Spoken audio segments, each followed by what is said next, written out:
नमस्कार, आपका स्वागत है जॉब्स इटर्नल के विशेष कार्यक्रम रोजगार यात्रा में, जिसमें आपको अवगत करवाया जाता है शिक्षा, रोजगार और सरकारी नौकरियों की खबरों से। आपके साथ मैं हूं निधि।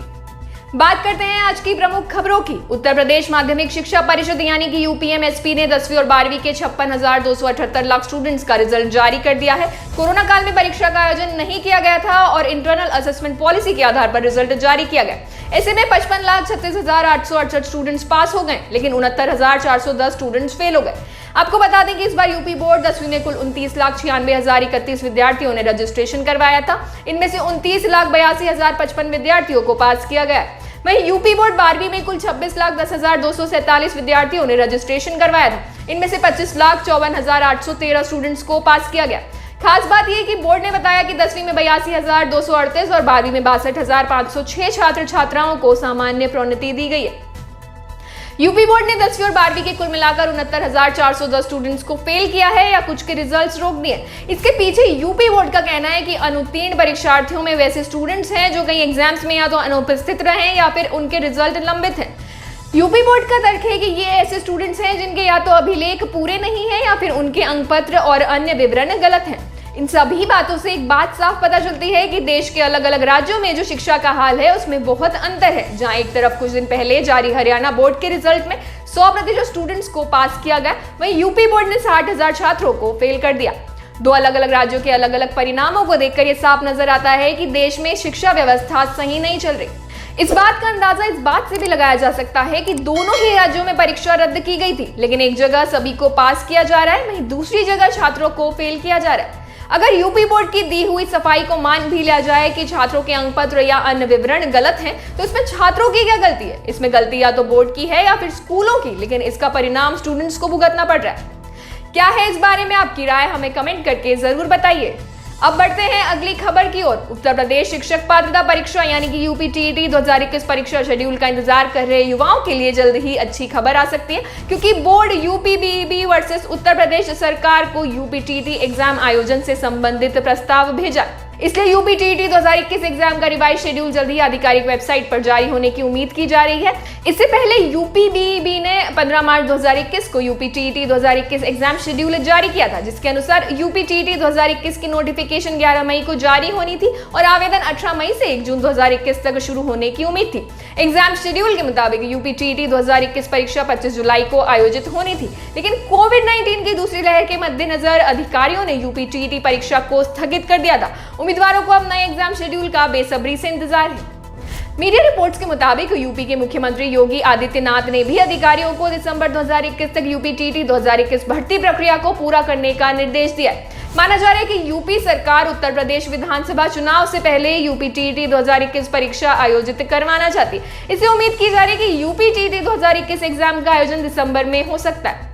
आपको बता दें कि यूपीटीईटी शिक्षक पात्रता परीक्षा है जो उत्तर प्रदेश में कक्षा 1 से 8वीं तक शिक्षक पदों को भरने के लिए आयोजित की जाती है। बैचलर इन एजुकेशन यानी कि बीएड और बेसिक ट्रेनिंग सर्टिफिकेट वाले ग्रेजुएट उम्मीदवार यूपीटीईटी परीक्षा के लिए आवेदन कर सकते हैं। यूपीटीईटी पेपर 1 क्वालिफाई करने वाले उम्मीदवार कक्षा 1 से 5वीं तक के छात्रों को पढ़ाने के लिए और पेपर 2 पास करने पर कक्षा 6 से 8वीं तक के लिए उत्तर प्रदेश के विभिन्न सरकारी स्कूलों में निकली भर्तियों के लिए आवेदन कर सकते हैं। अब बढ़ते हैं अगली खबर की ओर। विश्वविद्यालय अनुदान आयोग यानी कि यूनिवर्सिटी ग्रांट कमीशन ने नेशनल एलिजिबिलिटी टेस्ट यानी कि यूजीसी एनईटी से संबंधित जरूरी नोटिफिकेशन जारी किया। यूजीसी द्वारा जारी किए गए इस नोटिफिकेशन में उन छात्रों को बड़ी राहत दी गई जिन्होंने नेट या जेआरएफ एग्जाम पास कर लिया, लेकिन कोरोना वायरस के कारण मास्टर्स डिग्री कंप्लीट नहीं कर पाए। आयोग ने उन छात्रों को अतिरिक्त समय दिया है। दरअसल यूजीसी ने नोटिस जारी कर उन कैंडिडेट्स को खुशखबरी दी है जो पहले ही दिसंबर 18 या 19 जून में यूजीसी नेट परीक्षा पास कर चुके हैं, या वे उम्मीदवार जो पहले ही यूजीसी योजना के तहत जेआरएफ के लिए क्वालिफाई हो चुके हैं लेकिन कोविड-19 महामारी के कारण अपने मास्टर प्रोग्राम को पूरा नहीं कर पाए। जो उम्मीदवार दिसंबर 2018 में UGC NET and joint CSIR test qualify कर चुके हैं उन्हें 30 जून 2022 तक का समय दिया गया, जबकि जो उम्मीदवार जून 2019 में UGC NET and joint CSIR UGC test pass कर चुके हैं उन्हें 31 दिसंबर 2022 तक का अतिरिक्त समय मिला है। जो उम्मीदवार मास्टर डिग्री कोर्स की पढ़ाई कर रहे हैं वे भी यूजीसी नेट एग्जाम के लिए बैठ सकते हैं। जो उम्मीदवार पहले ही मास्टर्स एग्जाम दे चुके हैं और उन्हें अपने परिणामों का इंतजार है वे भी नेट एग्जाम दे सकते हैं। यूजीसी नेट 2020 के लिए दिसंबर को कोरोना वायरस महामारी के कारण स्थगित कर दिया गया था और 2 मई 2021 से 17 मई 2021 के बीच निर्धारित किया गया था। अभी तक यूजीसी नेट 2021 परीक्षा का शेड्यूल जारी नहीं किया गया। गौरतलब है कि नेशनल टेस्टिंग एजेंसी साल में 2 बार नेशनल लेवल पर यूजीसी नेट परीक्षा आयोजित करता है, जो कि भारतीय कॉलेजों और विश्वविद्यालयों में केवल सहायक प्रोफेसर या जूनियर रिसर्च फेलोशिप और सहायक प्रोफेसर पदों के लिए उम्मीदवारों की पात्रता निर्धारित करने के लिए आयोजित किया जाता है। एग्जाम क्वालिफाई करने वाले उम्मीदवार असिस्टेंट प्रोफेसर पोस्ट के लिए अप्लाई कर सकते हैं और पीएचडी के लिए कॉलेज में एडमिशन ले सकते हैं। अब बात करते हैं आज की सरकारी नौकरियों की।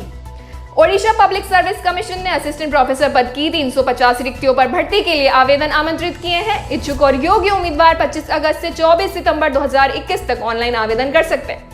आवेदन हेतु उम्मीदवार के पास मास्टर्स या डुअल मास्टर्स डिग्री न्यूनतम 55% अंकों के साथ प्राप्त होना अनिवार्य है। इसके अलावा नेशनल एलिजिबल टेस्ट यानी कि एनईटी या संबंधित विषय में पीएचडी डिग्री होना जरूरी है।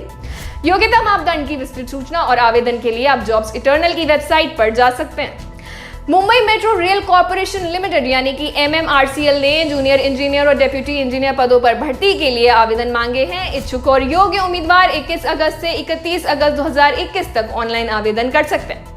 शैक्षणिक योग्यता के बारे में आपको बता दें कि डेप्यूटी इंजीनियर पीएचडी के लिए इलेक्ट्रिकल इंजीनियरिंग में डिग्री, डेप्यूटी इंजीनियर ENM के लिए इलेक्ट्रिकल या मैकेनिकल इंजीनियरिंग में डिग्री, इंजीनियर 2 पीएचडी के लिए इलेक्ट्रिकल इंजीनियरिंग में डिप्लोमा या डिग्री, इंजीनियर 2 ENM के लिए इलेक्ट्रिकल या मैकेनिकल इंजीनियरिंग में डिप्लोमा या डिग्री मान्यता प्राप्त संस्थान से प्राप्त होना अनिवार्य है। आपको बता दें चयनित उम्मीदवारों को डेप्यूटी इंजीनियर पीएचडी और ENM के पद पर 50,000 से 1,60,000 रुपए और इंजीनियर 2 पीएचडी एवं इंजीनियर 2 ENM के पद पर 35,280 से 67,920 रुपए का वेतनमान दिया जाएगा।